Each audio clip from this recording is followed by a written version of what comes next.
देशाशी एकनिष्ठ राहणाऱ्या प्रत्येक व्यक्तीला सर्वप्रथम माझा सन्मान। जय सलामी इस रंगों को जिससे तेरी शान है, सर हमेशा ऊंच रखना है इसका जब तक दिल में जाने। मी स्वरा सूर्यकांत कानडे आजचा भारत कसा आहे व कसा असावा याविषयी विचार मांडणार आहे। 15 ऑगस्ट 1947 रोजी आपल्या भारताला स्वातंत्र्य मिळाले। आज भारताला स्वातंत्र्य मिळून 78 वर्षे पूर्ण झाली।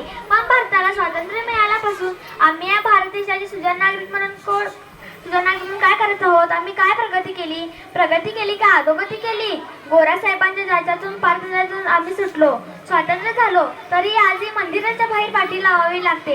येथे चप्पल बूट बाहेर काढावे, रहदारीचे नियम पाळा, झाडे लावा, झाडे जगवा, शहर स्वच्छ ठेवा, असे अनेक नियम लिहून असतात।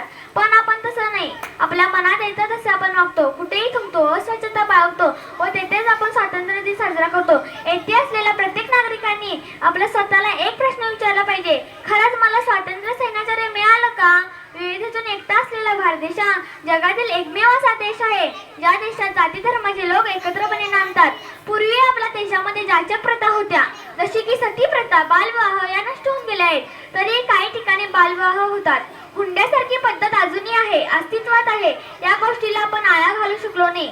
भारताला स्वातंत्र्य मिळाले, दळणवळण वाढले, शहरीकरण वाढले, कोकणचा आंबा प्रदेशात जातो, पण या काही ठिकाणी जायला रस्ता झालेला नाही। तुम्ही इथून 4 तासात विमानाने परदेशात जाता, पण विमानतळावर यायला तुम्हाला 7 तासापेक्षा जास्त वेळ लागतो। गांधीजी म्हणे खेड्याकडे चला, पण आता गांधीजींना काय माहिती खेड्याकडे जायला रस्ता झालेला नाही। शासनाच्या योजना खूप चांगल्या आहेत आणि शासन प्रशासन खूप चांगल्या प्रकारे काम करतात। त्यांना साथ हवी आहे प्रामाणिक प्रयत्नांची, ती आपण दिलीच पाहिजे।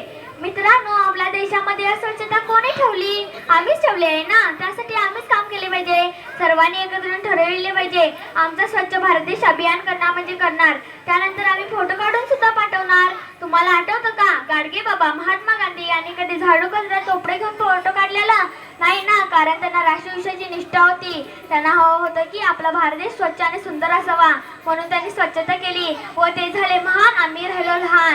मित्रांनो, तुम्हाला देशाची सेवा करायची असेल तर सैन्यातच जाऊन करता येत असं काही नाही। तुम्ही तुमच्या देशातील सर्व नियमांचे पालन करून तुमच्या देशाला जबाबदार नागरिक म्हणून सुद्धा देशाची सेवा करू शकता। एवढे बोलून मी माझे भाषण संपवते। जय हिंद, जय भारत। धन्यवाद। अतिशय सुंदर विचार या ठिकाणी मांडलेले आहेत।